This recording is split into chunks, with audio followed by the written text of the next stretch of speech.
I'm going to try to be as brief as I can up here tonight. It's mainly because of my throat. I don't want to get cut. But it's been a very busy week in and around Manitoba. I would first like to wish all of our Jewish friends out there a Happy New Year, or Rosh Hashanah. I believe it's the year 5783 in the Jewish calendar. I'm still putting 5782 on my checks, so I'm going to have to change that. Also, we celebrated yesterday, of course, the national...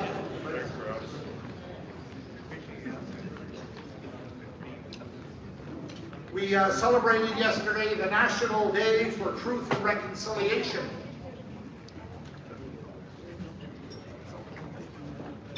And I would like to, as often is the case,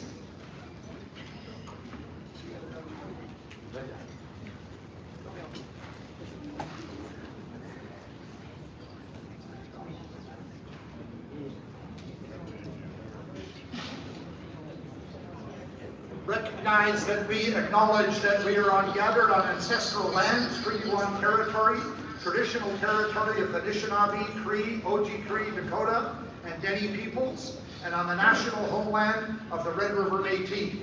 All are welcome at this event. This event is being live streamed and recorded. Many of you have, I think, sent out the link, and it will be, the recording of this will be put on our website, hopefully by tomorrow, if not tomorrow, by Monday. There are a number of people I'd like to right now make sure we thank. First of all, the members of our Hall of Fame committee. If they want to stand, some of them still can do that. So I'll just mention their names and they can wave if anything. I'd like to acknowledge Vic Bruden, our past chair, Janet McMahon, Wes Trimble, Colleen Dufresne, Morris Glimcher, Jerry Hemmings, Jerry Ochina, Susan Johnson, Ken Apolko, Carol Flane Hosegood, Kyla Shore, Ted Stows, and Adam Wedlake. Thanks to all those people.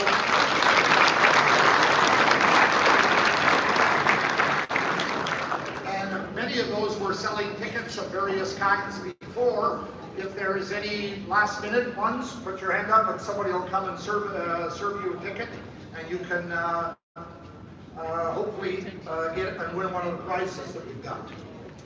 There's also a number of groups that I'd like to thank who are here tonight and are big supporters of our Hall of Fame. I'd like to thank, in no specific order, the Manitoba Association of Basketball Officials. Those are our referees, of course.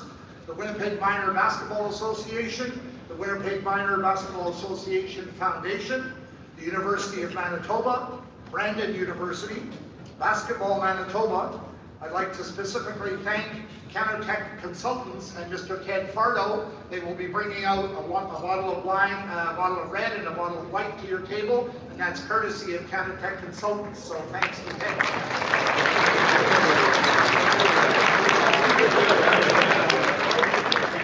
I'd also like to thank the Grey Academy of Jewish Education, who have been a big supporter of this event, the Prairie Spirit School Division, the Philippine Basketball Association, and the 1976 University of Manitoba Bison team. So thanks to all those groups for their support.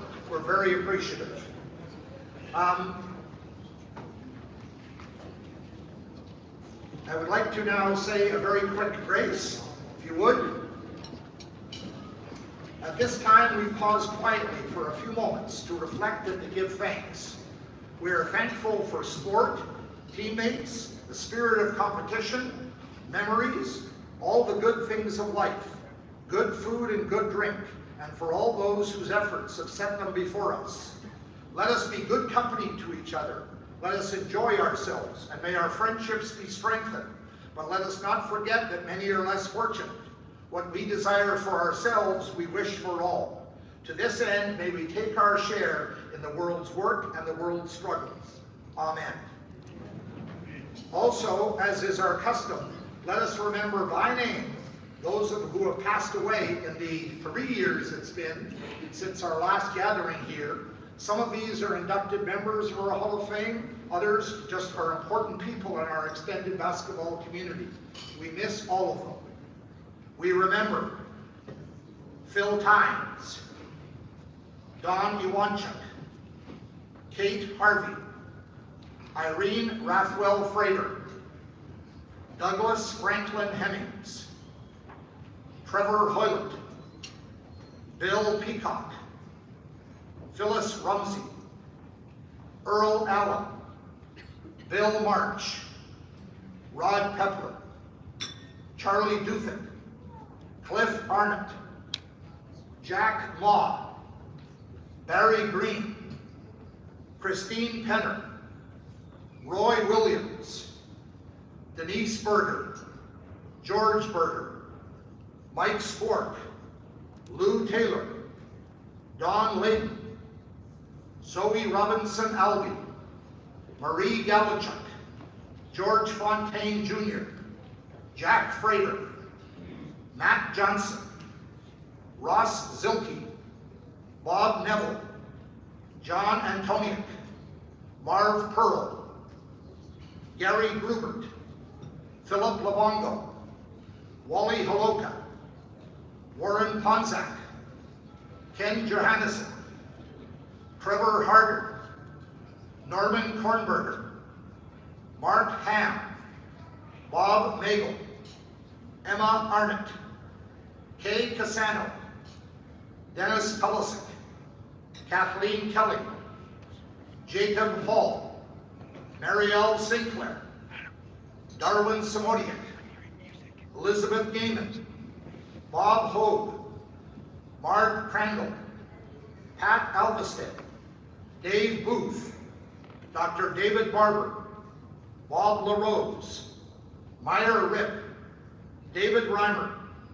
Ron Peltier, Dorothy Barber, John Alderdice, Jerry Hildebrand, Gladwin Scott, Doran Lindell, Terry Angus. It's a long list. Thank you very much. Let's remember those people. Let's enjoy the rest of the evening. Dinner will be served immediately.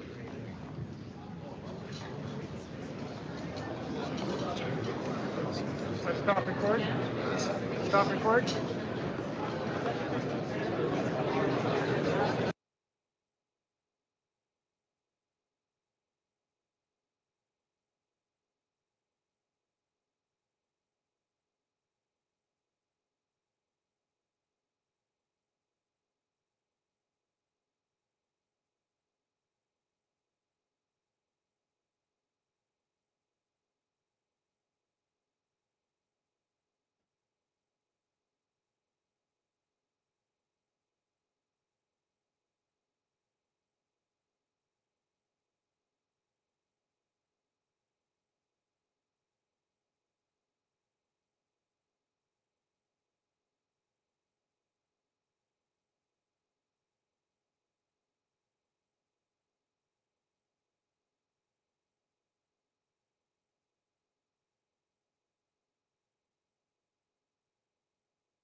over here on my right.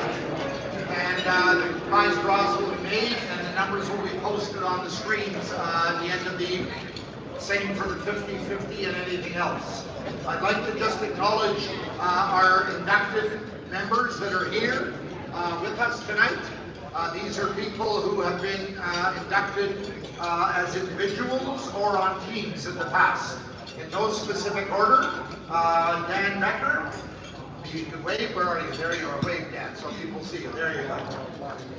Dick Bevan, I'm going to mention in a moment, Ted Galanchik, Dave Mills, Ken Philco, Darryl Rumsey, Aaron Soroko Razak, Ted Stows, Glenn Torgerson, Bob Town, Rick Watts, and I guess me. I guess. Colleen Dufresne, Honey Fox, Jerry Hemmings, Jerry Ochina, Dave McNabb, Bill Moody, Vic Bruton, Wayne Ruff, Mike Ruda, Bill Wedlake, Dwayne White, Dennis Wilson, Kyla Shore, Carol Plain Hosgood, Greg Daniels, Doug Free, Brent Watson, Ray McCall, Don Hunter, Kevin Kelleher, Ryan Rumsey, Boris Glimcher, Randy Cassano, Russ Orville, John Durbin, Doug McGregor, Ryan Kornberger, Yvette Milner, Randy Lesook, Diana Posthumus, Roger Martin, Earl Roberts, Mark Bowen. I hope I'm not forgetting anybody. I said I would mention Dick Bevan. Dick is the oldest member here today. John Layman, he came in late, that's why. See, you'll get your name mentioned when you don't pay up front.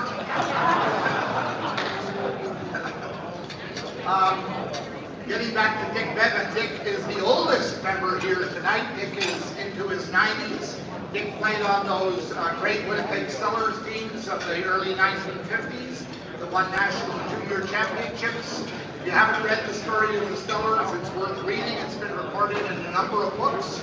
But welcome to Dick. Dick is over here. Where are you, Dick? Wave at us. There he is over there. Thanks to all of those people for being here. One other thing we'd like to do, again, dinner you can serve dinner, is Carol Plain Hosgood, a member of our committee, is going to come forward and tell you all about this beautiful colored piece of paper that you have in your programs. Carol, thank you.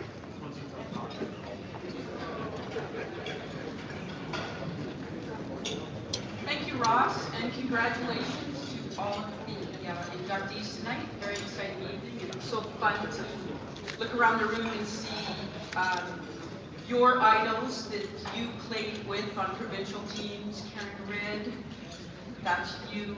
I tell you, I think I was 16 years old when Karen, I don't know, you were maybe second year university, and it was just one of those things you look up to, and I haven't seen Karen in, I don't know, 30, I'm sure 30, 40 years, and it's pretty cool to see you here tonight. So. Enjoy seeing each other tonight, enjoy the camaraderie amongst each other. I'm here, Ross said brief, and I know I will be brief. So, 5 years ago, we started as a committee. We felt it was important to maintain the longevity of the Hall of Fame. And we started an endowment fund that is part of the Winnipeg Foundation. Through that fund, we have created the ability now to continue to fund the museum in perpetuity, and we're really excited about that. But the other side is we want to continue to grow that, to make the hall bigger and better, and to be able to expand that possibly to other programs, be it scholarship or maybe other Hall of Fames, to support those within the province. So within your program, you'll see a piece of paper. You can all read it and find out a little bit more about the fund. But every donation makes a huge difference. So anywhere from $10 to $1,000, it all adds up and makes a huge difference so that we can continue to maintain this hall from now and forever. So thank you very much. Enjoy your evening, and that's all I got.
was supposed to be scheduled was disappointing for sure. However, the fact that we now have rescheduled it and are celebrating in 2022, the advantage to that is that we are able to celebrate the 25th anniversary of the Winnipeg Minor Basketball Association.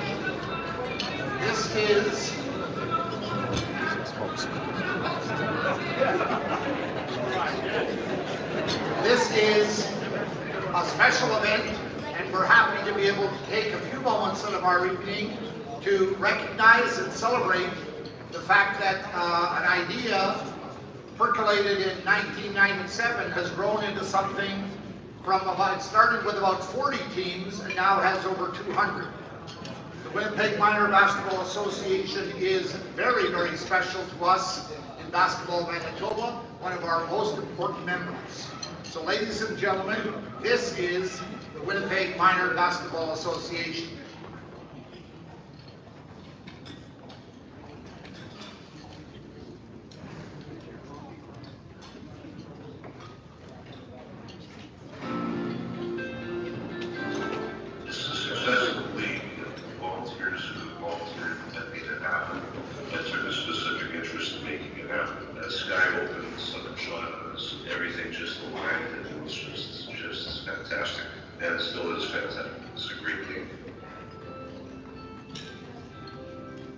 Just following the format initiated and installed in other jurisdictions was terrific, and it was just a matter of using that format that was already successful. So I knew it was going to be successful here.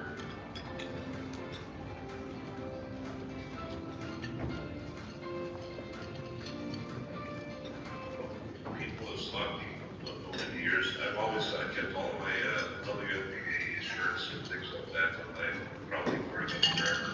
You know, they'll look and say, well, WNBA, you're in the WNBA? I said, well, yeah. And they said, man, that was a great league. We had a lot of fun. We won these pennants. We won the league. They remember winning things, or participating with things, and having great coaches.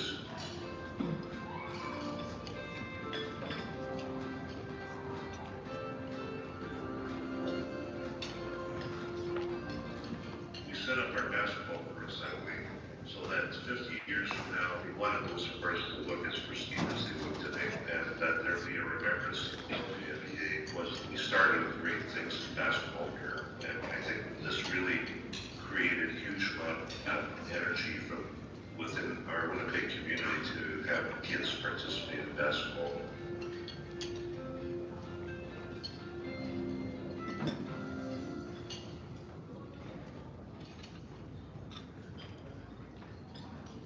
We're very happy to have a number of people here this evening representing the Winnipeg Minor Basketball Association.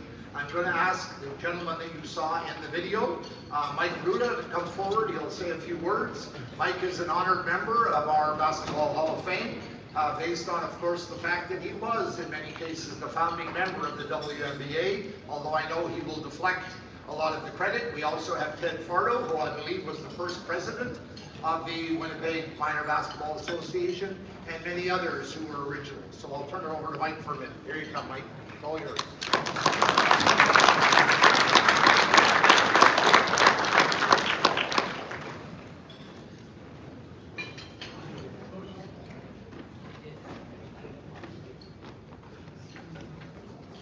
Thank you, Russ, for your kind introduction, and thank you to you and the board of the Hall of Fame for the video tribute and including us in today's 25 event. 25 years ago, we had a dream that all youth could participate in basketball at the community club level, allowing them to develop their love for the game under fair play principles, providing funding for those in need, offering scholarships to those who excel, and constructing best-in-class outdoor basketball courts for the community to use that would be maintained in excellent condition in perpetuity. We're proud to say that we have held to those core values and much has been done. This could only be accomplished with the incredible contribution of thousands of volunteers, some of whom I'd like to acknowledge tonight. Whitley family is particular note. Adam, who was our first executive director, held the league together during his early years and throughout from that time forward with his amazing organizational skills. His father, Bill, at the University of Winnipeg, completely supported the WNBA when we first started, and Ross, whose passion for basketball is evidenced here today. Founding members, Jan Voss, Lori Hiscock, Larry Cadez, Dale Gammy, and Adam Whitley provide an incredible commitment, initiative, vision, and support. Doug Coates, our exceptionally talented media and graphic designer, devised our original logo and all others that endure today. And Ted Fardo provided resources and his tremendous construction abilities in fabricating the 6 outdoor courts we have today, and I should also mention Greg Moran, who actively was involved with our founding members in the Hoop Fest event. Also, our referee convener, Reed Kendon, started with us 25 years ago and has kept a steady hand in the development and scheduling of referees for our league. I'd also like to thank past presidents Dwight McNeil and Ted Fardo, together with our current president Terry Walwick, our executive director Sean Closson, our anniversary committee, and everyone who's served on the boards for their outstanding contribution and leadership to basketball. And importantly, I'd like to thank all of our volunteers, including the community club conveners and coaches who have provided their time, energy, and talent to furthering the sport. I must say it's been a great time to reflect and celebrate over the past year, and collectively we're confident to be in a position to lead for future generations to enjoy. In closing, the WNBA would like to congratulate today's inductees and thank them for their tremendous contribution to basketball in Manitoba. Thank you.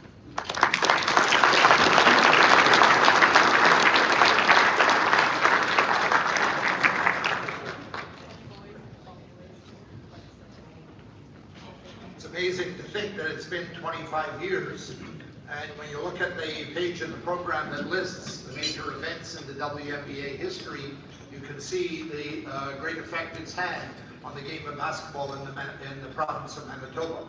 And we're very lucky to have all of those people that Mike mentioned, volunteering in various aspects of the game. We'll move on now to our inductees, and we'll first talk about the inductees in the player category. First one we'll mention is Sean Gray. Sean was, and adds his name to a list of great Bobcat players. You have to just look to the inside of your program and see the names of many inducted players, and I won't mention them all, but people like Jerry Abernathy, John Carson, Janet Lumsden, Whitney Dabney, Joey Vickery, Patrick Jebison, and others. These are people whose name, Sean Gray, will go alongside, and he holds a candle with any of those. He was as good as there was, and he accomplished a great deal in his time at with the Bobcats. So, ladies and gentlemen, this is Sean Gray.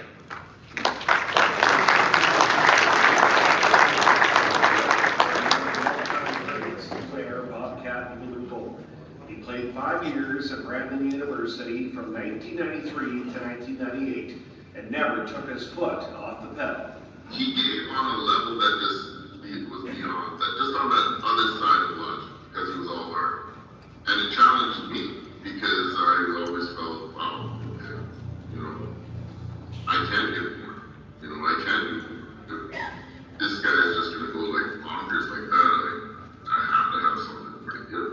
The Toronto native was a 4-time Great Plains Athletic Conference All-Star and was named an All-Canadian in 97-98. In 1996, he guided the Bobcats to the pinnacle of Canadian University men's basketball and was honored as a National Tournament All-Star.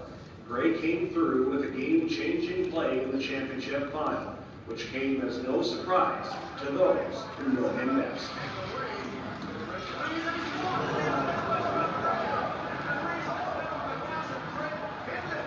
A lot of people never didn't see him play every day, but to me, that's the type of guy he was. What we needed at the time, he was going to get it for us.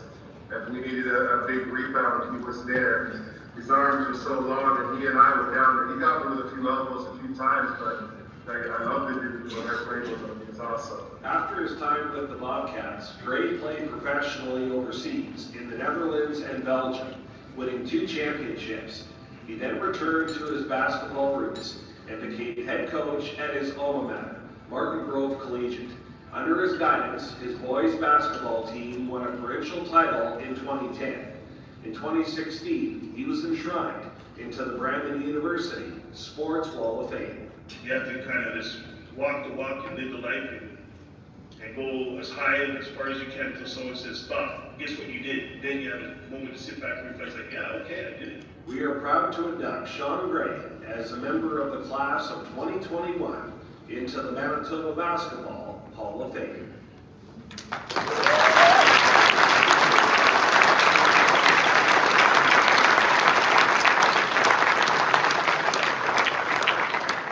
That block that they showed in the video there on Greg DeVries in the 96, I think it was, Jerry, is still, in my opinion, one of the great defensive plays in CIS National Tournament history. It would go along with Patrick Jefferson's block against Victoria a few years earlier. When we played against people like Sean Gray, thank God I never played against them. But when we played, we would often say it was like shooting over Eatons. Now, if we said that today, nobody would know what you mean. So put it in today's vernacular, it would be like shooting over IKEA. But he was a force for sure. We're very happy that he has chosen to join us here tonight from Toronto. And as it said in the video, he still is teaching and coaching at his alma mater, Martin Grove Collegiate. He's here tonight with Roger Martin and some other teammates and friends from various teams. And I would now like to call forward Jerry Hemmings, coach of the Brandon Bobcats during Sean's time.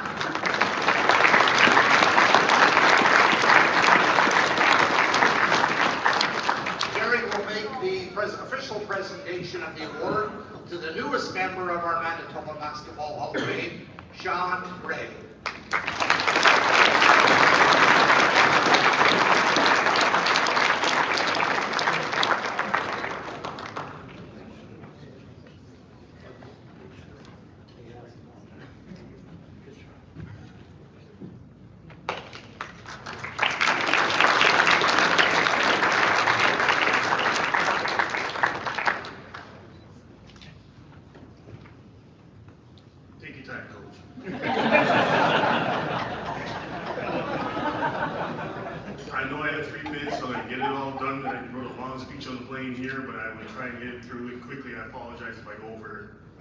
Seconds.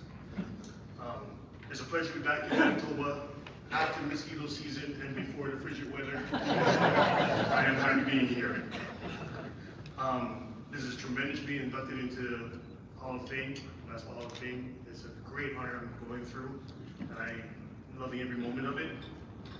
I'd like to thank the selection committee for picking me and selecting me as a part of this induction. And to all my friends who are live streaming right now from Toronto, I just have to say a small shout out, apologies. To all my Martin Grove staff and students, hello. Tammy, Lucy, Bobby, Jessica, Kelly, Vivian, Charmaine, and Lee. Hi guys. My wife and my 2 sons, my wife Brooke and my 2 sons Miles and Deshaun. I love you guys. You know, personal awards was never a big phrase like modesty in my way. I always believed that my personal success was always my teammate's success. That's why I had such a great team and great guys I played with. And winning a championship in '96 was fantastic. That year we won, our motto was losing is not an option, and that's what carried us all the way through till we won. And it was such a great memory, and that always hold me dear. Traveling from Ocean is a great country. A lot of basketball junkies still remember me and think about the times I played and how good a player I was. And I'd like to thank Brandon University's administration, their staff, the coaching staff, all my teammates who helped me along the way, my old high school coach, Dave West, and Robert Izzard, who was like a father to me. And of course, more importantly, my mother. I want to thank her She always taught me how to work hard, and that's what I carried on the basketball court with me. And my great coach, Jerry Hammonds. I'm sure everybody has stories, but I'm going to tell my one little story. When he came to Toronto to recruit me, he walked past all the drug dealers and the hookers and all them. I wondered who's this white man coming through the hood. And he had a pot of flowers with him. And he came to our house and he told my mother, Veronica, I want your son to come to my university to get a degree and win me a championship. My mom said, fine, take him and take care of him, please. After he left, the kind man he is, my mother got on my case. I had to hear from my mother, that American man couldn't take off his shoes inside my house.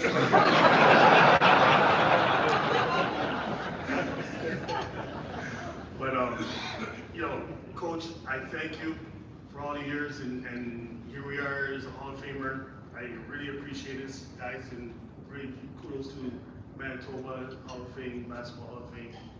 And lastly, you know, I'll go with my own little quote that, you know, many great players have used before, and I'll just put it in my own little way, right?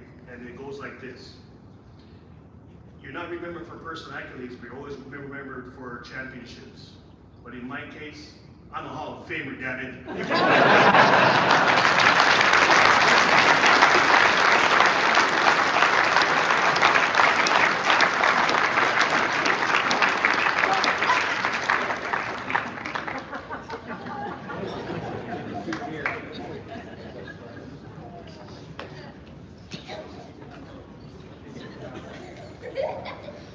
Moving on, our next inductee, Joanne Wells, again comes from a university where we could list off many names. Again, look in the inside of your program of some great players. Her name will be added to that list tonight and will be well deserved. People like Beth Cochran, people like Jeff Foreman and Noam Furnell, Dory McPhail, Ken Apolko, Bly DeGeffe, Deb Steele, Donna Posnick, people like, forgetting one that I need to say.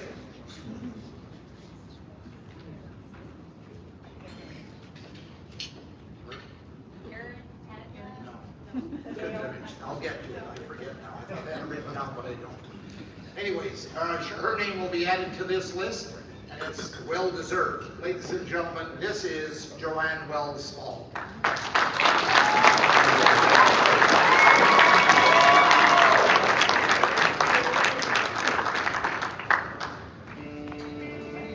With a basketball by her side, Joanne Small, nee Wells, was sensational. It started by continuing a family tradition in her home province of Nova Scotia. Both my parents played university basketball at Acadia, so it sort of ran in the family. It was something that I remember starting to play at a very young age and just loving it from the start. And my parents were amazing. They got us involved early. They were our coaches and dedicated to putting in the time and taking us to gyms. And as I got older, my love grew more and more, and the opportunities came. She competed in the Canada Summer Games and wore the maple leaf with the national junior team. When she headed to the prairies to play for the Winnipeg Westmen, she arrived as advertised. Joanne came from the same province that I'm from, and also the same high school. At a very young age, I knew about Joanne when she was actually entering into high school, and knew that she was a very good basketball player. Small's impact was immediate, being named the top rookie in the Great Plains Athletic Conference in 2000-2001. The accolades continued throughout her legendary career. She was selected as a Canada West All-Star 4 times and a first-team All-Canadian 3 straight years. She did everything she had to do and more. She never stopped. You know, if we told the kids they had to do cardio 3 times a week during the season, she'd do 4. If we told the kids they had to put up 500 shots in a week, she put up 1,000. In her 5th and final season, Small was co-captain and led the Westmen to a runner-up finish for the national championship in 2005. She also earned 2 major awards, Canada West and U Sports Player of the Year. I don't think I could have asked for much more. I don't know if I would have totally believed you, but it would have reinforced you know, the hard work and the time that I put in, short of winning a championship, which is the one thing I'm missing, I got to experience so much. We are proud to induct Joanne Wells as a member of the class of 2021 into the Manitoba Basketball Hall of Fame.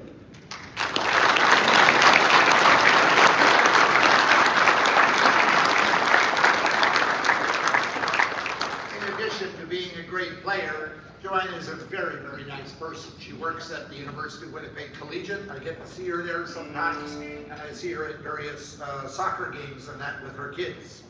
There's only one bad thing I can say about Joanne Wells, and that's that she married a volleyball player. We gotta have some standards, right? Although Jared's a good guy, so I think we'll give her a break. She's here tonight with her husband Jared and her two children, JC and Joel, and her mom and dad, Joan and Joe, who have come all the way from Nova Scotia to be here, and her in-laws and other friends too. So I know they're all very happy to be here to be honoring her. I'd like to call forward now Erin Siropod Razak and herself, a member of the Manitoba Basketball Hall of Fame, who was a teammate of Joanne's, I think for 1 year, am I correct? I was told by some people that Erin acted as a bit of a mentor. Whether that's true or not, I don't know, but she will make the presentation of the award to the newest member of our Manitoba Basketball Hall of Fame, Joanne Wells Small.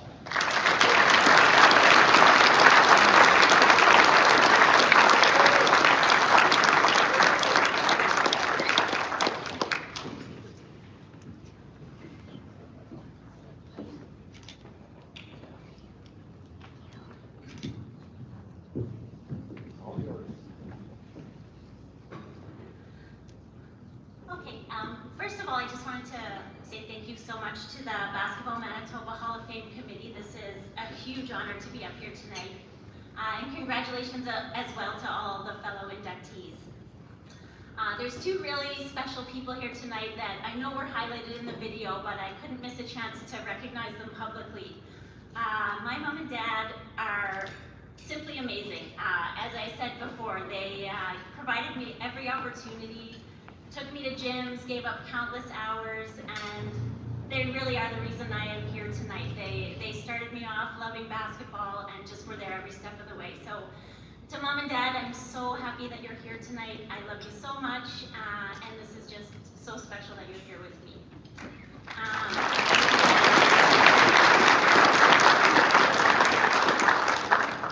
It's really special that this is in the Basketball Manitoba Hall of Fame in particular, coming to Manitoba from away. There's so many faces here tonight that are part of the Manitoba basketball community, and I was welcomed with such open arms that it made Manitoba feel like home right away. Erin, it's fitting you were here tonight to give me this. You were such a mentor and a role model for me in my first year here. And as you've been sharing some stories tonight, you're a big part of why I stayed here and taking me under your wing, especially the first few weeks that I was here. So I really appreciate that. As far as my career at U of W, there's so many people to thank. I could never list them all, but teammates, coaching staff, support staff, U of W is second to none. And when you're recognized in a team sport like this, it's really a reflection of all the people around you. So thank you to everybody that is related to the University of Winnipeg basketball community, because you're a huge part of why I'm up here tonight. When I reflect on basketball, it's always been more than just a sport to me, and this just provided such a good opportunity to remember the friendships and the road trips and traveling in this country and beyond, and they're just all memories that I hold so close to my heart and cherish, and being here tonight is just a memory, and it's something I'm going to put in that bank of fond memories. It's so special. Thank you so much again. This is a great honor that I'm going to cherish. Thank you.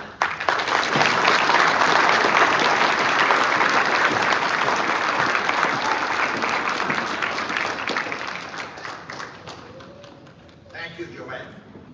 We'll move on to the team category. And the first group of teams that we're going to induct is the Joseph Wolinski Raiders. Now there are probably people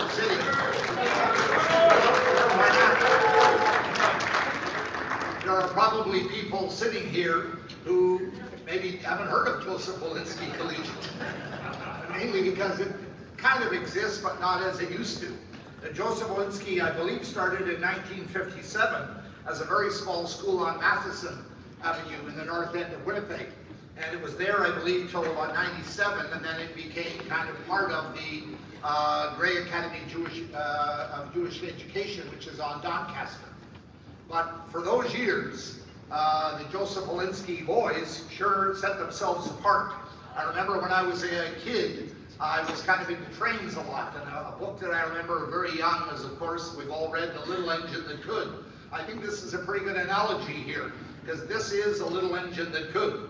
They definitely dealt with a lot of obstacles, and you'll hear and see about some of that as we go on. But we are happy to be able to recognize the fact that they won 4 provincial championships in the 1980s.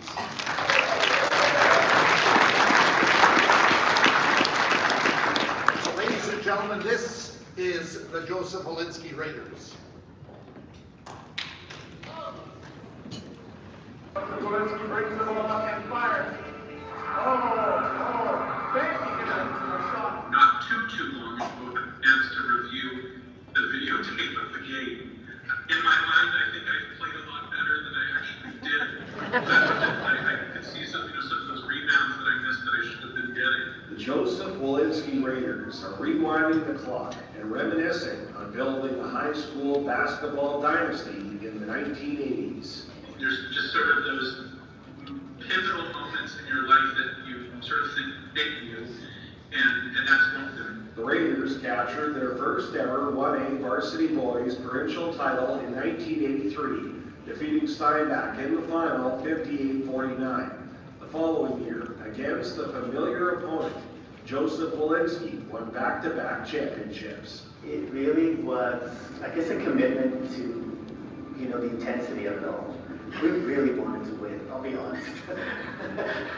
We really wanted to win. We had this really great sense of chemistry on the court. We didn't have the deepest bench all the time. Every time marching down the floor or every defensive opportunity, we had to make sure that we were on our game. In 1986, the Raiders reigned again, earning the top prize after winning a nail-biter over Minnesota 68-67. A 4th title came in 1989. The season was filled with adversity, making the victory one to remember. My son's at the same school. He's at the follow-up to Joseph Wolinski. When I walk into the school with him and I walk into the gym, now there is that big gym, and now there are those banners hanging. And I keep reminding him, and I keep pointing at the one from our championship year, just as a reminder that, even a school so small, we weren't like the other schools. We didn't sort of have the programs that the other schools had. We didn't have the uniforms. We always felt like the underdog, and then that you get to do it. We are proud to induct the Joseph Wolinski Raiders, the founding school of the Grey Academy of Jewish Education, as a member of the class of 2021 into the Manitoba Basketball Hall of Fame.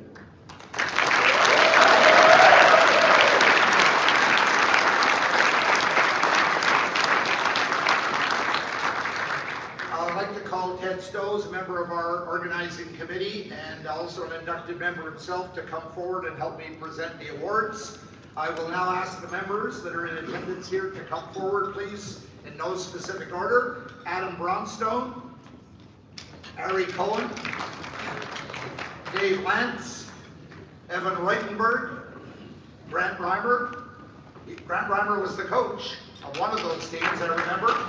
Jeff Hyman, Jeremy Feuer, Josh Weinstein, Manny Amahud, Morgan Ganetsky, Bill Myers, Randy Lesook, who coached the 89 team, was the head coach of the 89 team, Seth Marks, Simon Conway, Norman Silver, Stephen Kremer, Kerry Lesook, who also coached that 89 team, Jacob Coco Cohen, Yamin Mual, Aaron Venerosh, and accepting for 2 members who have unfortunately passed away. The member of the team, Lady Philco, is accepting on behalf of Sean Philco, and Ronnie Mays is accepting on behalf of Shauna Reikus. Ladies and gentlemen, these are the Joseph Wolinski Raiders.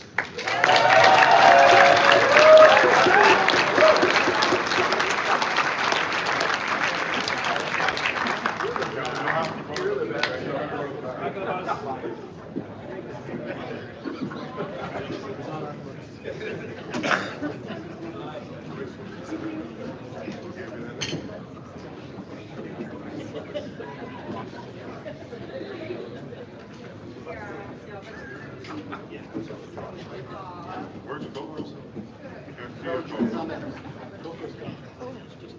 gotta get the front to do the smallest. You were the smallest. You were the smallest. You were the smallest.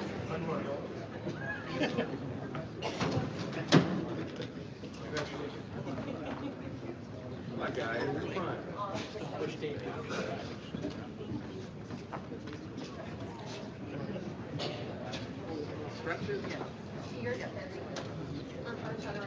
Go better, Ross. Speaking on behalf of the Raiders, they'll be splitting their time. Will be first Aaron Benrosh and then Josh Weinstein. I'm the only guy here that has to lower this. Or maybe a few of these other guys. Anyways, you know, typically at a wedding or any kind of big event like this, bar mitzvah, but you thank the out-of-town guests. I'm not going to do that. But there are people that have come from out of town just to recognize the significance of this event. And it is a significant event. Ross, yourself and the committee, thank you so much for this honor that you've provided to Joseph Wolinski Collegiate. As you mentioned, a school that no longer exists but has evolved into the Grey Academy, and so I think that's a bit special because there never will be another Joseph Wolinski that will be inducted into the Manitoba Basketball Hall of Fame, boys or girls. So that is quite special for all of us because we were a big part of that. The school was a big part of our lives. It was a big part of our community. You accurately said that it's kind of the little engine that kind of made it up to the top of the hill. We really, really did feel that way. I don't think we were ever expected to win often, or win very much, but this group and the coaching and the school was very much behind us, and it was really quite something special. I don't know if you know this, but that little school on Matheson Avenue is still there. It's Faith Academy now, but we never had a gym. So if you imagine training and coaches who came to coach us, it's a good thing there was no three-point line because if you took a shot from the three-point area, you would hit the ceiling. So, you know, we trained the best we could. We often went to the downtown Y, but we made it work. So it's a real honor. It's a real special event. I do want to thank Grey Academy for getting involved and making this very special for us. The sponsorship here today and the special gift that you gave all of us. Thank you very much for that.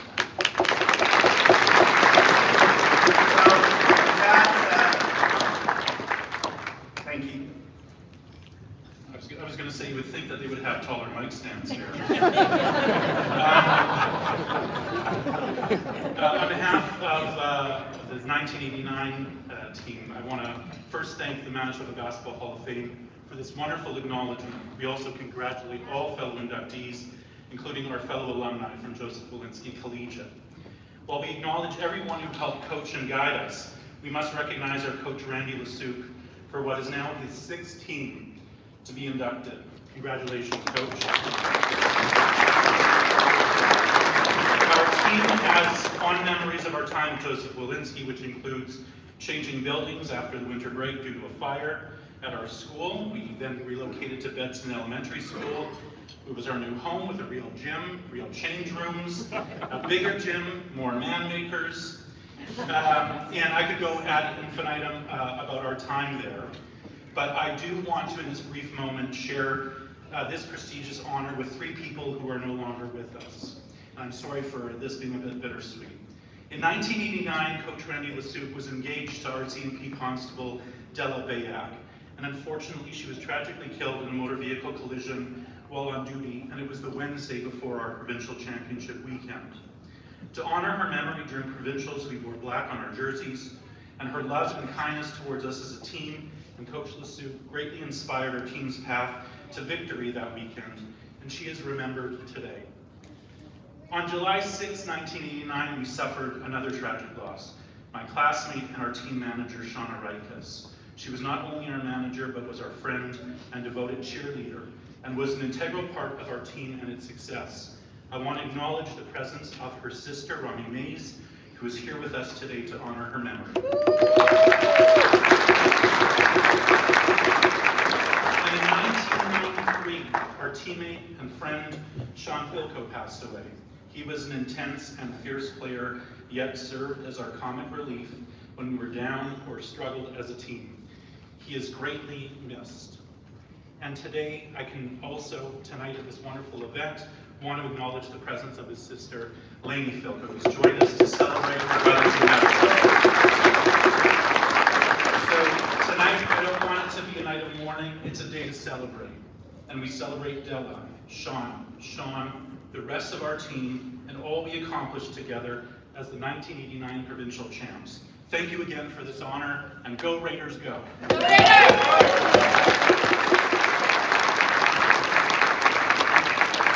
now present the banner that will hang in the Grey Academy gym to the Joseph Wolinski Raiders that list the provincial championships in 83, 84, 86, and 89. So congratulations.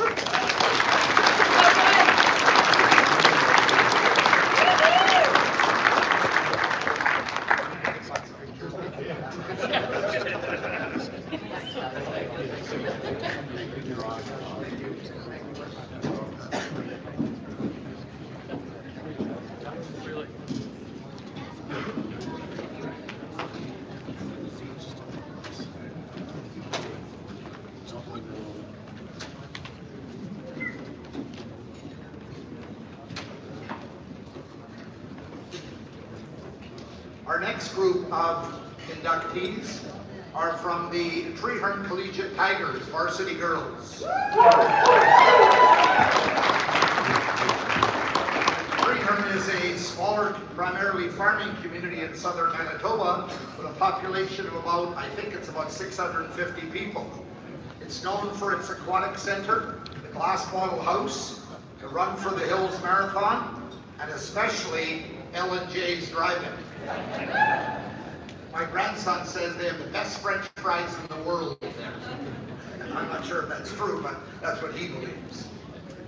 In the 1990s and early 2000s, the Treehorn Tigers became known as a basketball power. Ladies and gentlemen, this is the Treehorn Tigers.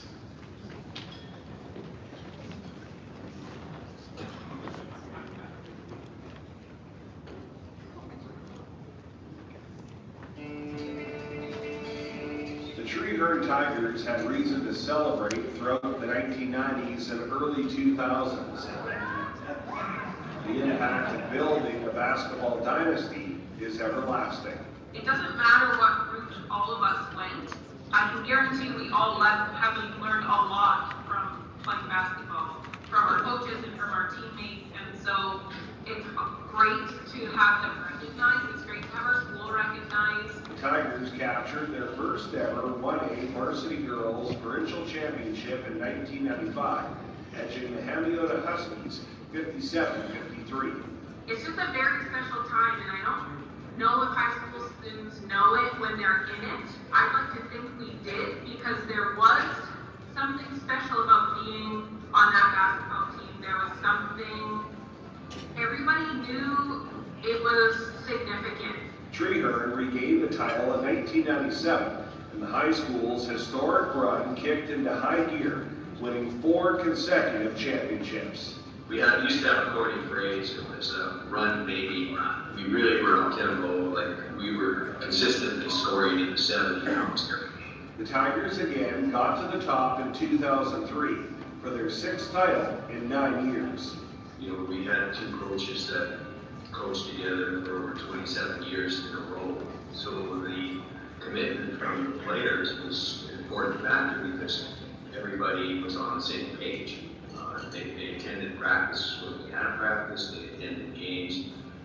they gave it all their best. So one of the things we always tried to have is the idea that our practices were tougher than the game. We are proud to induct the Treeherne Tigers as a member of the class of 2021 into the Manitoba Basketball Hall of Fame.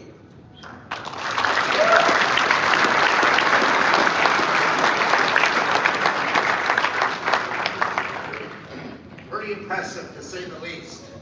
What is it, 6 provincial championships in 8 years? Like, that's doing something.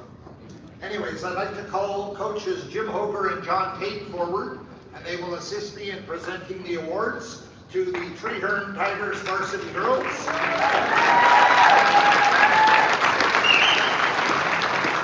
two gentlemen were the coach of all of those teams, by the way. I would like to call forward the names, give the names of those that are here this evening.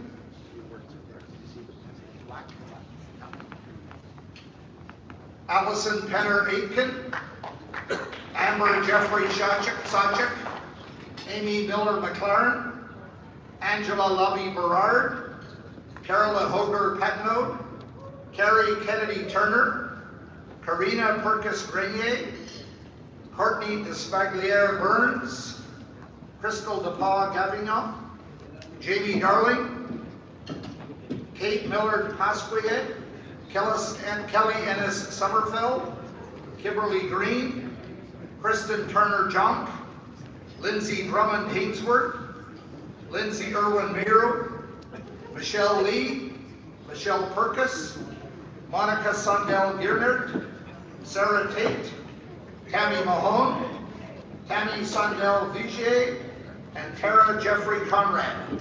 If those people would come forward, please.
It's great to see so many of them here. We thank everyone for being here tonight. Coach Jim Hoger will speak on behalf of the teams.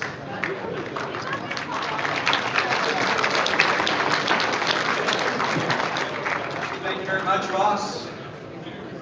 It's my great privilege to say a few words about the induction of the Trigger Tigers into the Manitoba Basketball Hall of Fame.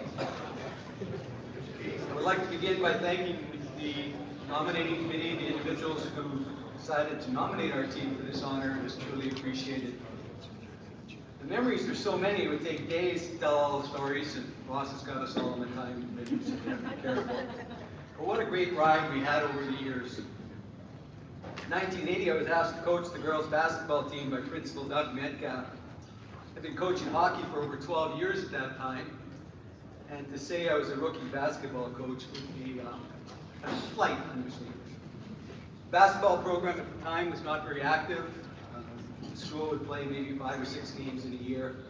Coach Tate and I made the commitment that we were going to take the team to the next level, and we certainly did that. The basketball community helped so much. Clinics run by Bill Wetlake, Colleen Dufresne, Dick Pruden, and others proved so valuable to us during that period of time. I still jokingly recall Vic and Jerry Hummings at the Level 2 basketball clinic having a heated discussion about the various merits of some basketball question and wondering, what language are they talking?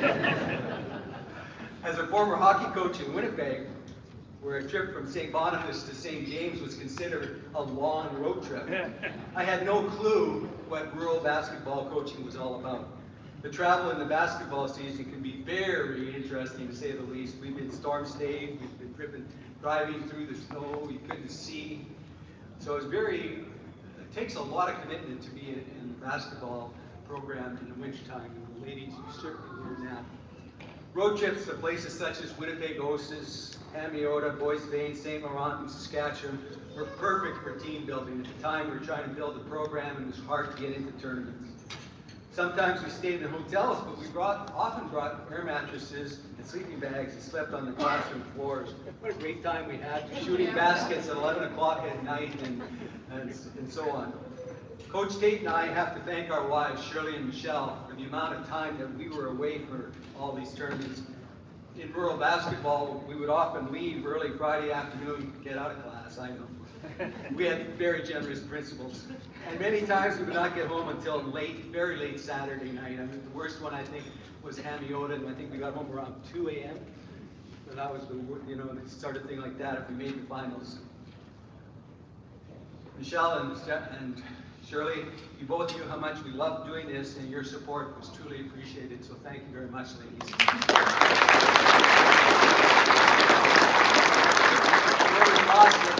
Prairie Spirits School Division helped sponsor some of this stuff. I have to say what a great staff we had at Trinity Collegiate over the years. The staff was committed to having as many different co-curricular activities as possible, and everyone did more than their fair share to make coaching a heck of a lot easier when you only have to focus on one sport. A lot of rural coaches do not have that great feat. I'd like to thank all of you parents for the support over the years. There's a lot of you here today. Correct me if I'm wrong, Mr. and Mrs. Perkis. Did you not have 14 years of watching basketball with all the girls? And so it was really impressive to see parents and grandparents travel as far as 2 hours to watch a tournament game. We used to have a joke here that we had a granny power on our side, and the Turners' grandparents, grandmother, would always make us a big pail of cookies. And I often wondered what was in those cookies because we often won the tournaments. I have to acknowledge all the great players that we had between 1980 and 1995 before we won our first championship. They were able to finish second 5 times. It was getting a little tiring. But they laid the foundation for what the program was all about. I have to admit, we did have a very unlucky series of injuries during that period of time, and some of those girls often look back on that and say, oh, if only. John and I coached together for almost 30 years, kind of a long record to say the least. It was a great partnership. To say the least, we did not always agree, but having a different perspective made it possible to come up with many ideas that often worked and occasionally not. Finally, the players. Oh, the stories we could tell. Coaching such a fine group of young ladies was truly special. John and I have said many times that coaching you guys kept us young. And look at us, we're like in our 70s, still have our hair. It was truly a labor of love, and both of us kept coaching even after we retired from teaching. So that's, I think, says a lot about the athletes that you guys were, that you sort of set the standards. We always preferred an up-tempo style of basketball. We felt it was more fun for the players. As the video showed, we used to have a corny saying of "run, baby, run," to describe what we were trying to accomplish. It was fun playing that way, and we liked to do that. As mentioned also, practices were very, very competitive. I could not believe sometimes what somebody would do when we were having a drill and trying to see, because there was always a winner and a loser, and what they would do, so they wouldn't have to do 5 jumping jacks. Sarah, can you do a sit-up, push-up? As we celebrate this great night tonight, my fondest mental picture of the whole experience of all those years was simply standing back and watching the pure joy and happiness each player demonstrated. I'll never forget that, just sitting there watching them race out into the court and so on. I would like to acknowledge the players who could not make it today, living away in faraway places such as BC, Texas, etc. We miss having you here. I hope that you'll get a chance to watch today. Ladies, all the hard work you did was truly worth it, wasn't it? You clearly showed what a team can accomplish when everyone is working towards a common goal. You achieved something special that few people get to experience. John and I are so proud to say we coached you. Please enjoy and celebrate tonight. Thank you, and thank you very much.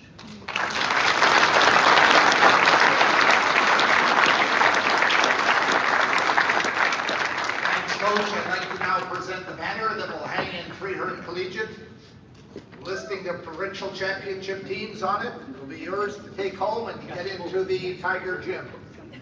We can get pictures taken.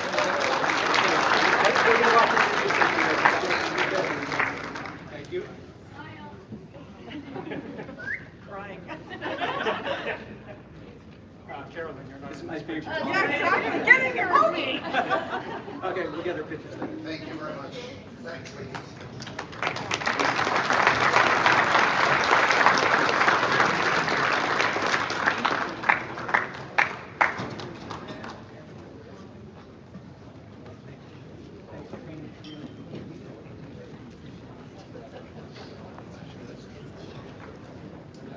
We move on now to the builder category, and sometimes I am asked, what exactly is a builder? And I can tell you that there are discussions, sometimes heated discussions within our own group of exactly what that means. If you look at our website, there's a long list of things that possibly make up a builder. A builder is often are often coaches, doesn't have to be though, and a winning coach doesn't necessarily make a builder. In my opinion, if I wanted to make it as short as possible, a builder is someone who grows the game. Someone who leaves the game better than it was when they first started to work within it. And I think the 4 people we're honoring tonight here all have done that in different ways. They have grown the game, and the game is better because of their work that they have done, and some of them continue to do within the game. I think if you looked up the definition of a builder in a dictionary, you could see these 4 people's pictures there as examples, great examples. The first builder we are honored to induct is Manny Arandas.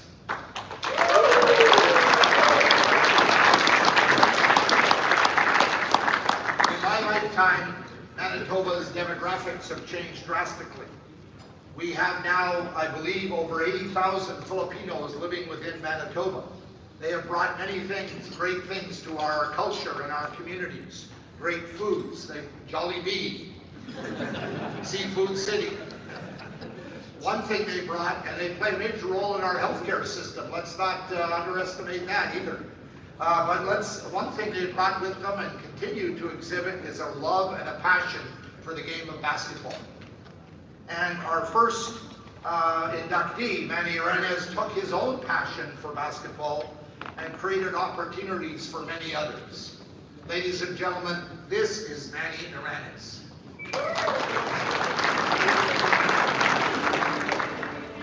It became clear At a young age, Manny Arandas would find his passion. I got interested in playing basketball when I was 12 years old back in the Philippines. I was asked by my cousins, older cousins, to play with them, and I did. And right after that, I fell in love with basketball and played almost every single day, from morning before going to school and in the afternoon until it's dark. Fast forward to the present, and he's still going strong. Arandas immigrated to Canada 40 years ago when he was 21.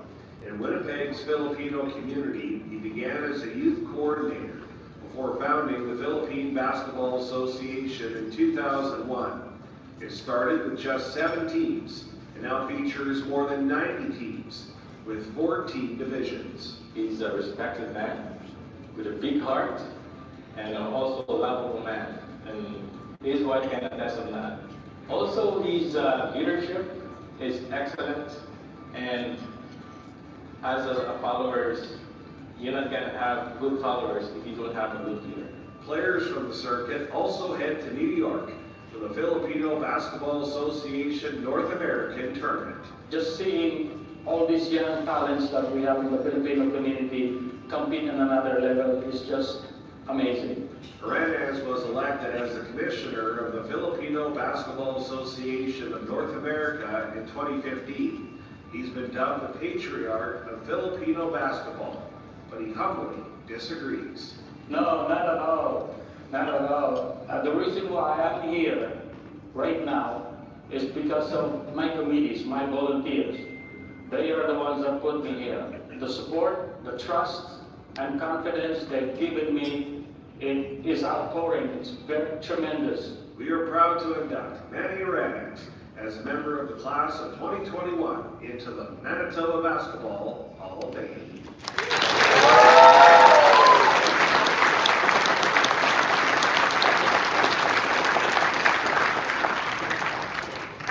Manny Uranus becomes, I believe, the first Manitoban of Filipino heritage to be inducted into our Manitoba Basketball Hall of Fame. I'm sure there will be more to come. He's also, I believe, the best dressed person here tonight. He's here tonight with his wife Melly and many friends from the Filipino Basketball Association and from the community, and I won't go on to list all of them, but we're very, very proud to induct Manny Arandas. I would like to call Adam Woodlake, Executive Director of the Basketball Manitoba, who will come forward to make the official presentation to the newest member of our Manitoba Basketball Hall of Fame, Manny Arandas.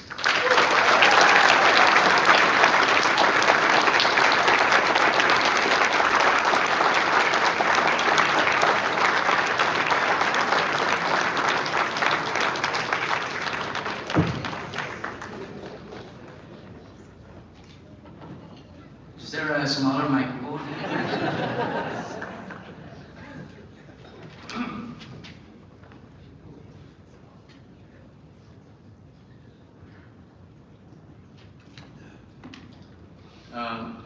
Good evening. When I received a phone call back in March of 2021, I have not been able to sleep properly, especially in the last week. I just could not believe this. You see, going back when I was 12 years old back in the Philippines, I just want to play the game. I love basketball so much. Like I said before, I fell in love with a basketball before I fell in love with a girl. My mom, she loves watching me play basketball. She gets into a fight whenever someone is harassing me. My dad said I was too short to play the game, and he was right. But my mom really encouraged me to keep playing. She would have been really proud of me today. Since I came to Winnipeg in 1979, I have been involved in basketball as a player, organizer. In and in the year 2000, my brother Muriel over there and I formed the Lipeños Basketball League with only 7 teams. Few years later, we became the fastest growing basketball league in the community. We immediately joined the Filipino Basketball Association of North America and quickly made headlines on every Labor Day weekend, whether we are in Canada or in US. We have won in all divisions, from the Mosquito all the way to the Grandmaster division, or the 55 plus. Other people calls it Band-Aid division. But most of all, I am really proud of our men's open team. Last year, I was appointed as a provincial leader of this National Basketball Training Center.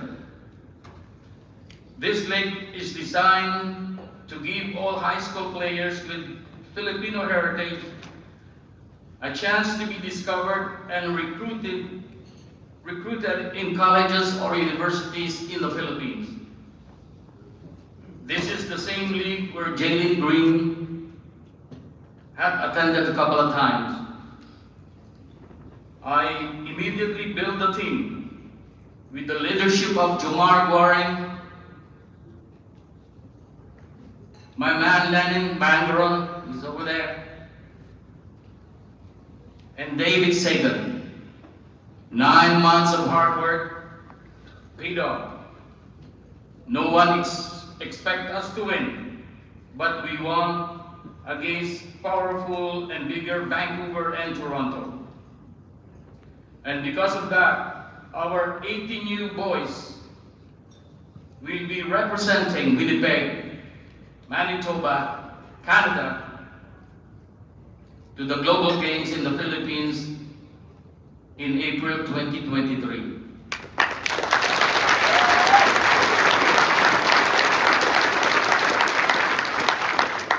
Our sincere and great appreciation.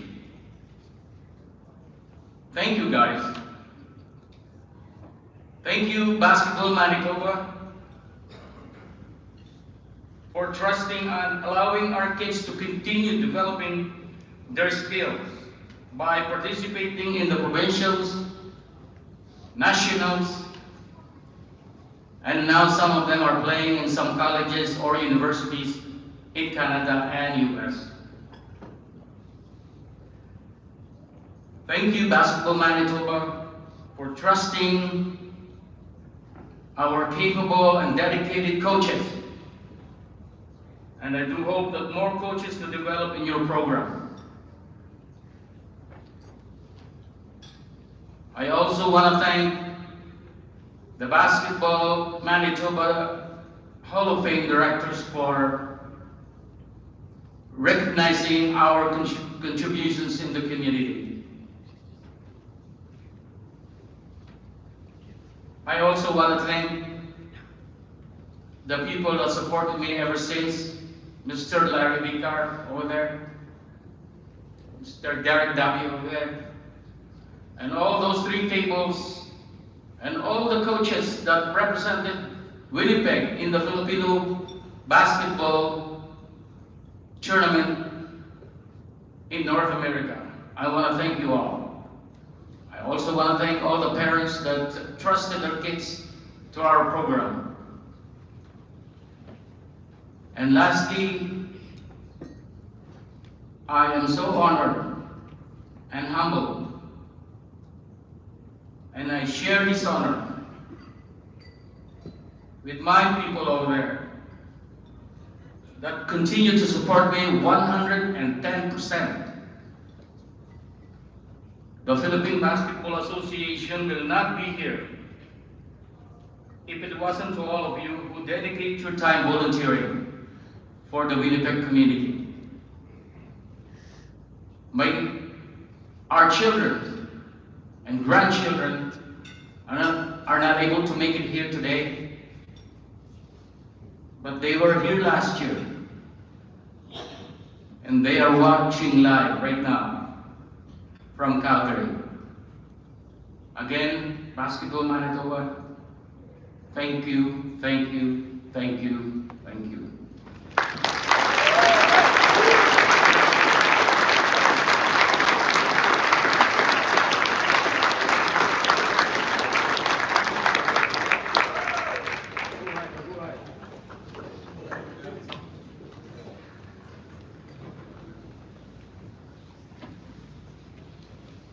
Some of you who are as old as I am might remember a baseball manager by the name of Leo DeRoche.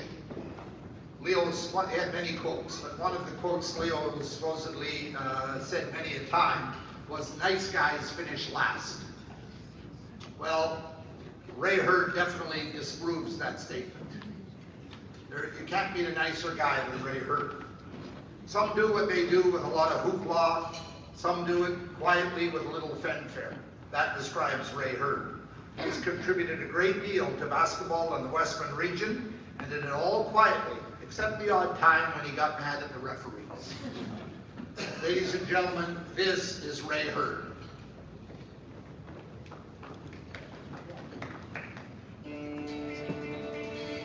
Ray Hurd was driven to grow the game. First got down there, he said, "Well, Bill, you're going to have to get your bus driver's license." I said, "What do you mean?" He says, "Well, you know, we don't have a bus driver who wants to drive 2 hours to Burton, watch 4 hours of basketball, and drive 2 hours back." So that's what he would do. He would get the school bus and then drive over to wherever we had to go. And so it was things like that that he did to make sure that the kids had the opportunity. Hurd's coaching career spanned over 2 decades, dedicating the majority of that time to bring basketball into the spotlight in Killarney. I think from a basketball standpoint, it was teamwork, getting people to work together. On a basketball team, you have some star players, you have some non-star players. He didn't treat anybody any differently. Everybody got the same attention, the same care when they were taught. When it came to my personal life, he set a very good example. Was a basketball official and established the highly successful Shamrock Classic Tournament, which invited teams from outside Western Manitoba to take part. You know, as a student, you don't really realize at the time, right? Like how much time people are putting in. But when you think about the amount of teams he would coach, 2, 3 teams at a time, and you have practices, games, tournament times, weekends, like a tremendous amount of volunteer hours. In 1982, his Killarney Raiders were crowned 2A varsity girls provincial high school champions. In 1986, Hurd was honored as Manitoba's Coach of the Year. Southwest Manitoba, he was the go-to guy.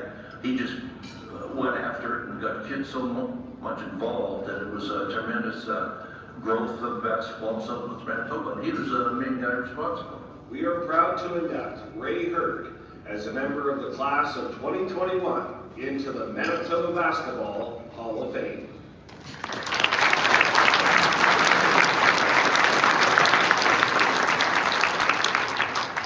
When I coached high school, we played in the Killarney tournament many times, and it was one of the highlights of our season.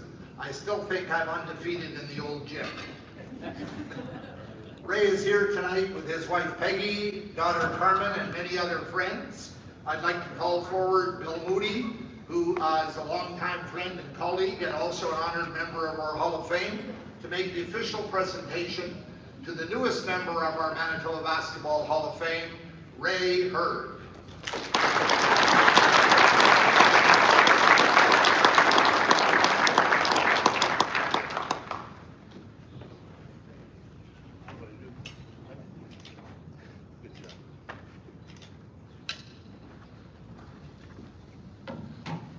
I had to follow Manny.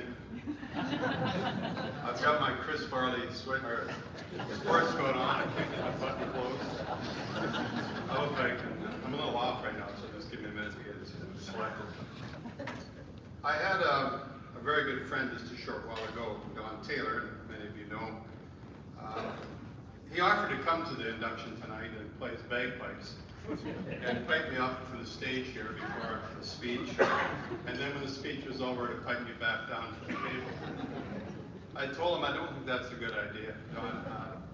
You know, if you start playing that curling song that they play at the Friars and curling bonspiels, people are going to be on their feet, stomping and yelling, screaming, throwing buns around.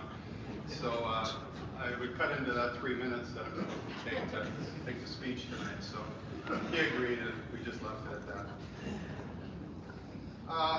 About a year and a half. Oh, before I do that, I know it's long overdue, but because of the delays in this evening, I'd like to take the opportunity to thank the selection committee. To be recognized for hard work, dedication, and contribution to rural basketball is a tremendous honor, and I want to thank you. About a year and a half ago, Peggy and I were sitting out on our patio during happy hour, and we got a phone call from Ross Wedlake to inform us that I was going to be inducted into the Basketball Hall of Fame. Well, that was just wonderful news. It was something I really wasn't expecting. But we extended happy hour a little further, and we talked about a lot of the memories we had over the years. And in the days that followed, I started reliving a lot of the past. It was a long time ago when I stopped coaching, so it was a little difficult to remember some of the things from the past. It was even difficult to remember what golf scores I had the week before. But the one thing that kept popping up when I was reliving the past is all the people that I met over the years. And there's some tremendous memories there. And tonight I'd like to thank some of those people because they were very important in the journey over the years. I first want to thank the people in Killarney. You know, I was there for, about 16 years. And the people there were just wonderful. The parents, the kids I coached, the community people. It was just a wonderful experience working in Killarney and coaching all those years. I think for some reason there's people popped into my head, and one of them was, and Bill Moody might remember this, was a fellow by the name of Don Parker, who was the head of the transportation department in Killarney. He convinced me to get my bus driver's license, which turned out to be a good thing because I got to be able to drive the school bus, and it saved us a lot of money on our trips. But I don't know if there's a highway in Manitoba that we haven't traveled on with our junior teams and our senior teams, etc. But it was a great place, and it was also a place where I met my wife, a place where our 2 daughters were born.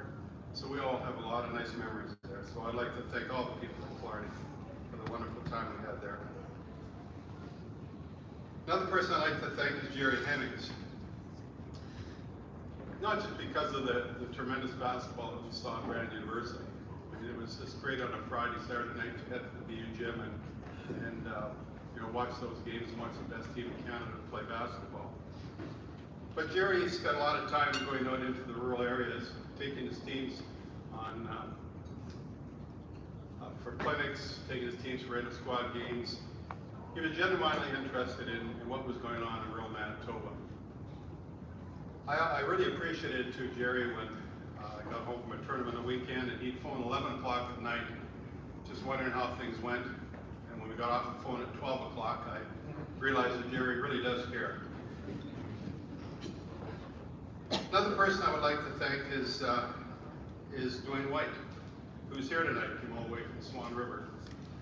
We took education together, and we both had this dream about going off into our communities once we started teaching and developed a basketball program and do the best we could.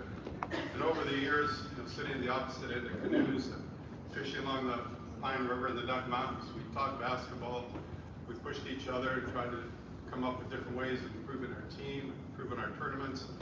And I think in the early days, we really fed off each other. And I was so happy a few years back, well, it's about 15 years now, when Dwayne was inducted into the Basketball Hall of Fame. But I think anybody that knows Dwayne knows that enthusiasm, that zest. And I sort of got caught in that draft in all those years. So, Whiting, thanks for being here tonight. Morris Klitcher, I first met Morris in, I believe it was 1975, and just become executive director. Gladwin Scott had invited him out to our zone meeting, and Morris probably won't tell you this, but he got lost on the way up to Harding. I think it was his first time outside the perimeter, so he was a little disoriented. But I think from that point on, we became friends, and we've been friends ever since. And he became a real champion of those of you that work out in the rural area. He became a real champion for the people out there. And I remember there's a lot of times I went to him with ideas, you know, how come nobody's doing rankings for the rural people, the rural teams? And he says, do you want to do it? I says, who's seeding the provincials? He says, do you want to do it? And this went on, and so I did a lot of those things. Put a lot of motions into AGM, but he was always there. He always believed in me. He always supported me, and that was just tremendous. But one other thing I want to thank Morris for is a clinic that he put on way back in, I'm not sure what it was, late 70s I think it was, with Bobby Knight and John Kudikoff. Everybody was all gaga about Bobby Knight. I was so impressed with this Kudikoff. He believed in meditation, dance, and ballet, and a lot of people were shaking their heads, but I just thought that clinic was one of the best clinics I'd ever been at. And I remember Brent Graham getting chased down the floor by Bobby Knight, and then he's out there dancing ballet to Candyman. And a true story, I was somewhere, and I don't know where it was, but in a mall somewhere, and Candyman came over the music system. And I'm not kidding, I was that far away from starting to do some dance, Candyman, doing the defensive shuffle, etc.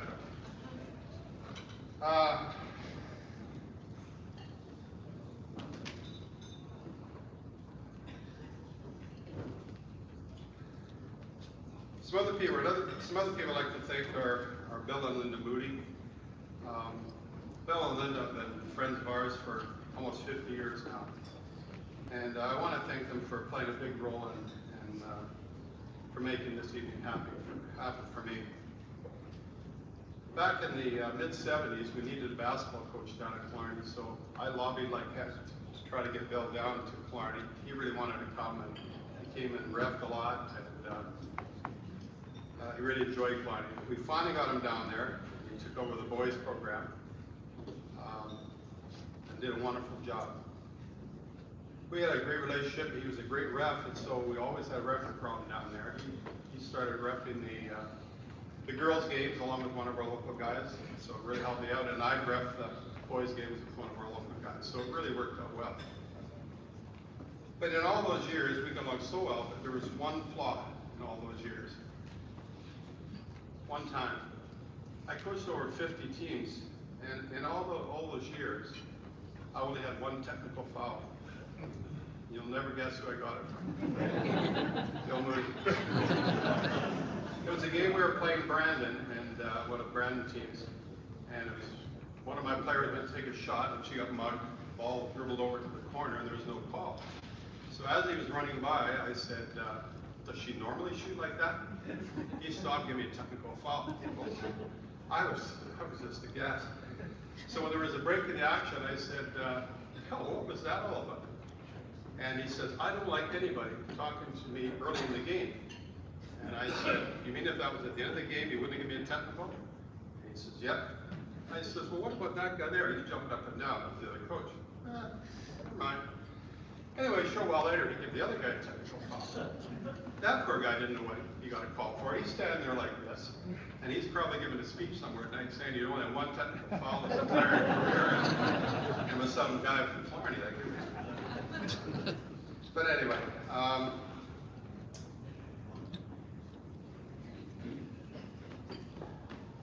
and I'd like to just more or less finish up. There's one person I want to thank, it's my wife Peggy. But I would just like to do the small story, which has been in my head often over the years. In 1982, we played in the provincial final against Hamiota. That's when they had Beth Pock. It was going to be a barn burner. We knew that right from the get-go. And with about a little less than a minute to go, we tied the game up 55-all. They came down the floor, we set up a half-court trap, we stole the ball, called a timeout. It was at that moment that a phone rang in the hallway of Philco's Legion. A young kid who was watching through the gym door ran back and answered the phone. It turned out it was one of our parents, Mrs. Hartwell. She wanted to know who won the game between Hamio and Killarney. She said, or the kid said, well, it's all tied up and there's less than a minute to go. And she said, young man, don't you dare hang up that phone. You just let it dangle. When the game was over, come back and tell me who won. So anyway, we went back and watched the game. We whittled the game down to the last seconds, took a shot, and scored at the buzzer. We won the game. He ran back to the phone and told Mrs. Hartwell. She said, thank you. Hung up the phone, went to the closet, got her coat on, went and got into her car and drove downtown. Killarney, that doesn't take very long. Went to the Liquor Commission, bought a bottle of champagne, went over to our house in Killarney, knocked on the door. Peggy said, come on in. And when she got in there, she had a look around, and there was Peggy, our two daughters, making cookies. Well, they were 4 years old and 6 years old at the time. The kitchen was a disaster. There were flour here, pots there. It was a complete disaster. She took a look around, and she says, I think you deserve this. It went over and plopped it in the middle of the table. That story has been in my mind all the time.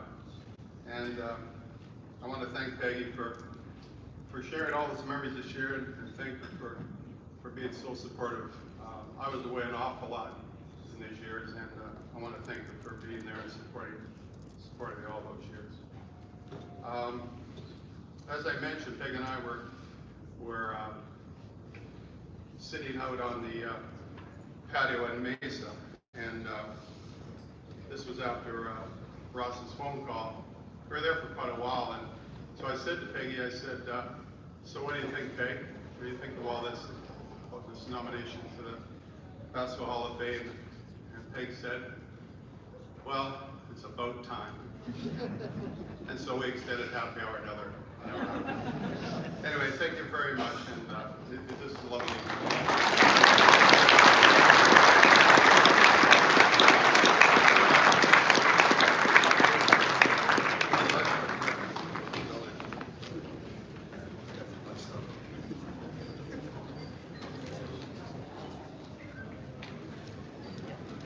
Next inductee comes from the community of Winkler. Winkler is one of the fastest growing communities in Manitoba, and I believe it's now the 4th largest community in Manitoba. It's best known as the economic hub of southern Manitoba and a producer of great farmer sausage. John Closson helped put Winkler and Garden Valley Collegiate on the basketball map. Ladies and gentlemen, this is John Closson.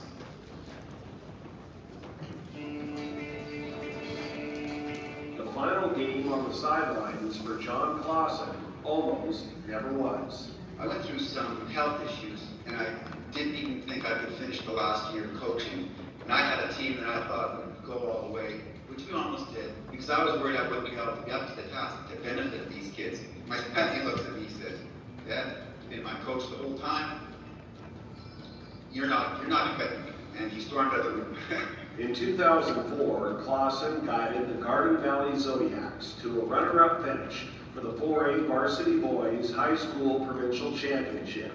It was the end of a legendary coaching run that spanned 2 decades. He could run some pretty tough practices, and you would feel good that you made it through. And some of that can be carried on to life is when it gets a little bit tough, but you just know a little bit how to handle it because you've practiced a few things with adversity and toughness in a game, so hopefully in real life, and that carries with you. Before moving up to the 4A level, Closson and the Zodiacs captured the 3A title 3 times, including 2 in a row in 1992 and 93. In 1990, history was made as the Zodiacs won their first ever 2A championship, and Closson was named Coach of the Year. that first provincials and those teams prior to those first provincials even kind of set the bar for Winkler basketball, and he is the main reason for that. Closson made contributions to growing the sport at the grassroots level, establishing the Winkler Minor Basketball Association. It started from humble beginnings in 1993. Started off just in a small gym at Gerald Walcott, just one gym. Then over the years it evolved to the point where we needed to use multiple gyms, like as many as 4 or 5 different gyms in an evening. So something that started as like maybe an hour once or twice a week has grown into this large kind of phenomenon that happens every spring. We are proud to induct John Closson as a member of the class of 2021 into the Manitoba Basketball Hall of Fame.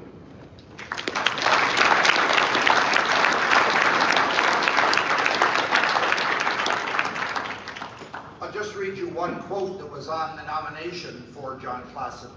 It says, "He changed the lives of athletes he coached, and a great many of them have spent significant time giving back to the game they learned to love under John's tutelage." That's a true builder. He retired from teaching and worked for a while at the Winkler Senior Center, where he retired not too long ago. I hear when he was there, he was the unofficial pickleball king of Winkler. I don't know if that's true or not. Is there a pickleball Hall of Fame? Anyway, John is here tonight with his wife Karen and sons Brent and Warren, and many friends and ex-players.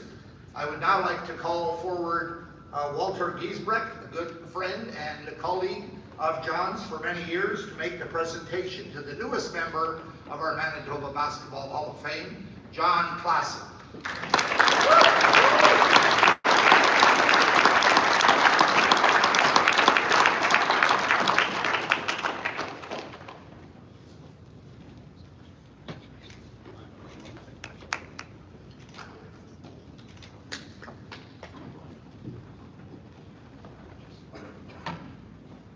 Hello, everyone. I am so honored and so humbled to be here. This is something that was never on my radar screen. It's not even something I dreamed or hoped for. And I got to ask you, you know there's 26 John Clossons. You're sure you got the right one? I'd like to thank Walter for nominating me and putting all that hard work into that, and appreciate it. I'd like to also thank Walter and John, and Zach, and Smitty, and Ledke, all coached with me.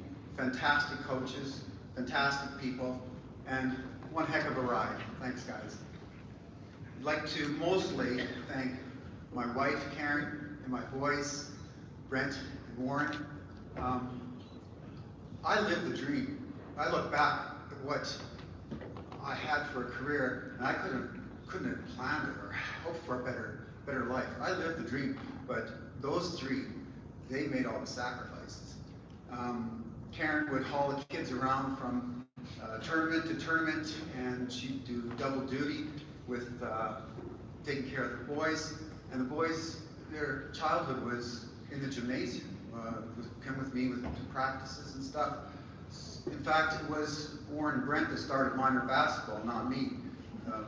They just invited some of their grade 3 and 4 classmates, and we did a few drills and skills, and mostly played, and after a little while, half of Winkler wanted in. So we also did the same thing for minor basketball. If it wouldn't have been for Warren and Brent, there wouldn't have been any minor basketball or minor soccer. I'd also like to show or say my appreciation to the players I've had. I've had some fantastic people, some gifted, and they're so hardworking. And they'll be the first ones to tell you that, by the way. Like, no other team worked harder than we did. And that's probably true, because I told them that. They also proved it. But anytime I see them, I just don't even have to talk to them. I just say hi, and just a warm feeling comes when I get to see them, and it's just such an appreciation to get to know them. Basketball is about relationships. Basketball, to me, is about getting to know people. And these athletes that I had, and there's a number of them here that shocked the heck out of me, but I'm so proud that I can call you my friend, not just my player. And I'd like to shout out to my coaches. I had especially Dan Giesbrecht, Don Bell, that supported me in high school. I came from a very poor family, 10 kids, in a very rough household. All the males in my family, except for myself, ended up doing time in jail. My sanctuary was the gym and sports. And Don, Dan, thanks Don, they supported me through this. In fact, Don was one person who went to bat for me and got me an athletic scholarship at the University of North Dakota. If it wasn't for Don, I wouldn't even be here. Thanks, Don.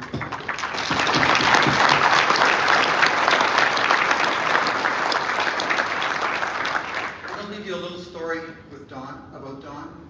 I was in high school, we were in an athletic event in Winnipeg. As always, on the way home, we'd stop at a restaurant to get something to eat. As always, I didn't have any money. And Don says, I'll order you a plate of fries. Well, I argued with him, but he ordered it anyways. I turned to him and I told him, Mr. Bell, you know I can't pay you back. Why did you do it? He says to me, John, someday, somebody is going to need some help. You can repay that way. I am still paying off that plate of fries.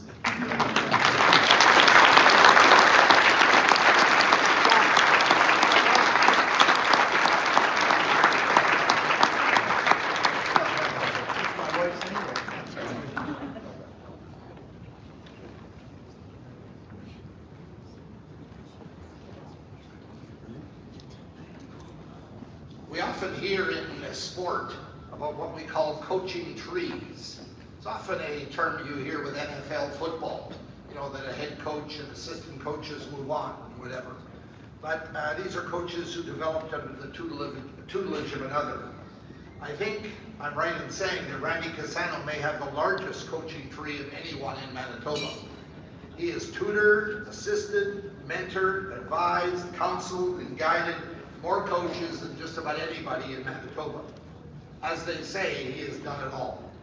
Ladies and gentlemen, this is Rodney Cassano.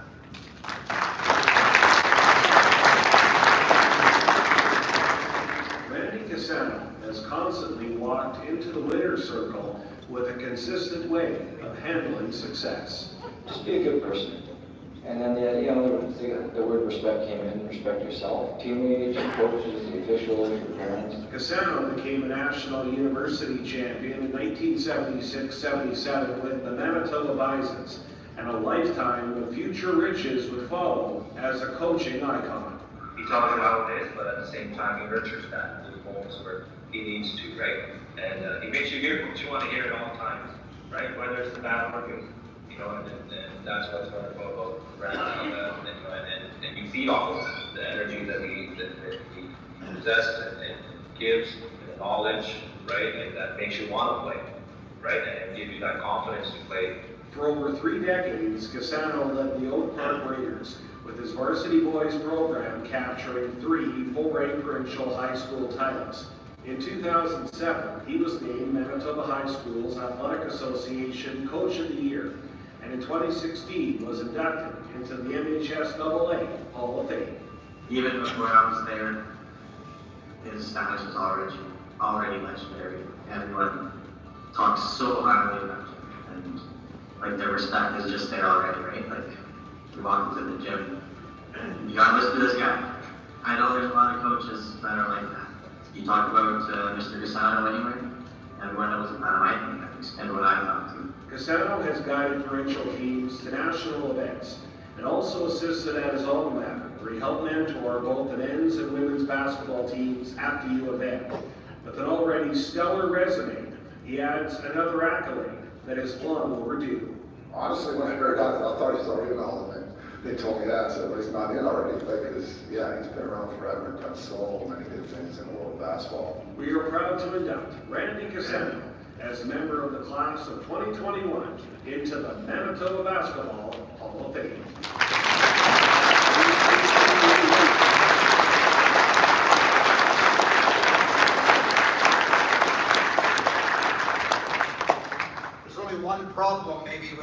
induction of Rodney Cassano into our Hall of Fame. And that's because up to now, the debate has been, who's the shortest member of our Hall of Fame? Mike Spack or Heidi Fox? Now that debate is even more complicated. But we're very, very proud to induct Randy tonight. He's here with his wife, Andy, his daughter, Mika, his sister, Gail, and his brother, Don, and many friends and colleagues and ex-players, and just about all of his teammates from the 1976 championship. University of Manitoba Bisons were back there. So there's lots of support here, and as we said, his coaching tree continues to grow. I'd like to call forward Darren Klopik, who is a longtime colleague and coach with Randy, to make the official presentation to the newest member of our Manitoba Basketball Hall of Fame, Randy Cassano.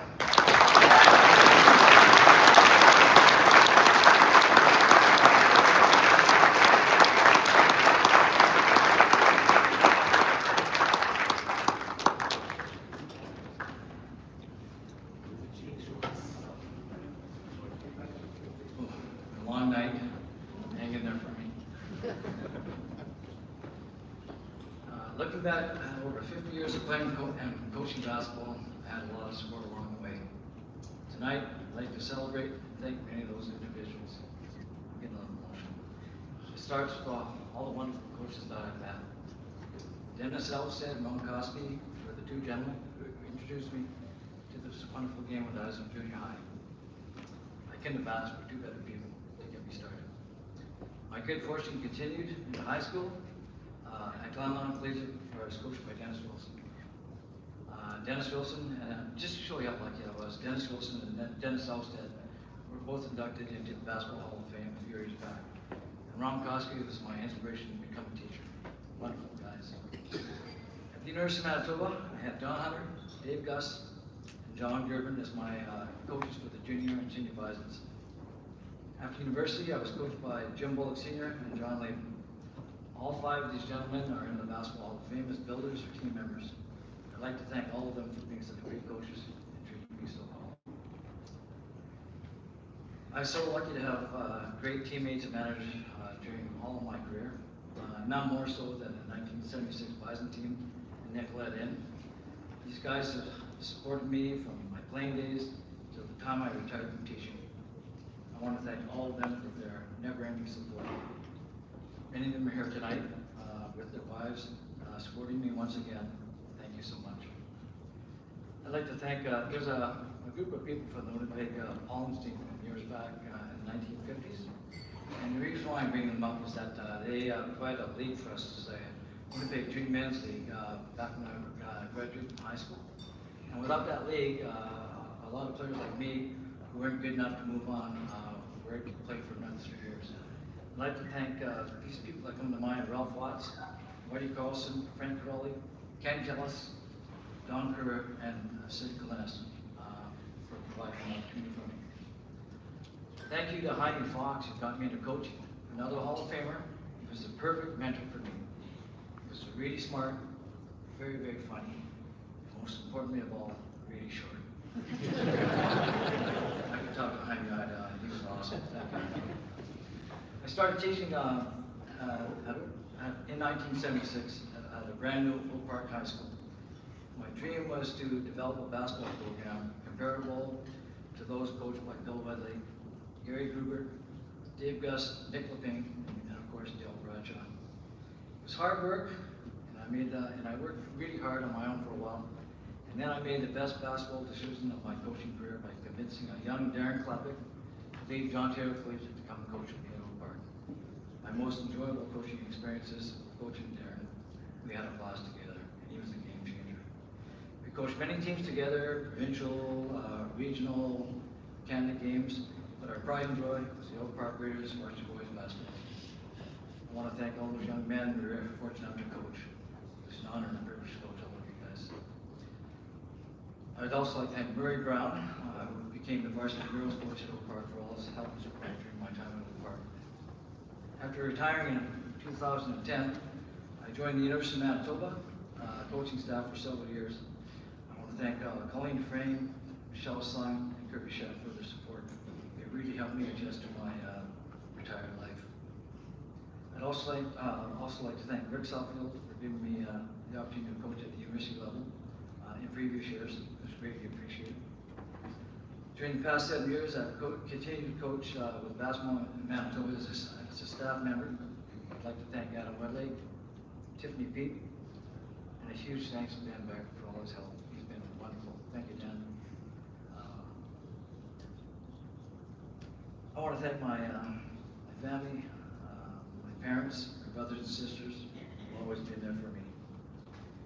And last of all, you know, basketball takes a lot of work, a lot of time. Every sport does, but lots of practices, lots of games, lots of tournaments, and that means time away from home. That means absentee husband and father. And those of you who coach know what I'm talking about. I had the most wonderful wife who supported me through all this time, and I just love her so much. I want to thank her. And 3 awesome daughters, Mika, Marlon, and Marissa, who have given me unconditional support through all my time in coaching. How unselfish. And they did this because they know it made me happy. And I love them. I want to thank them with all my heart. Thank you very much.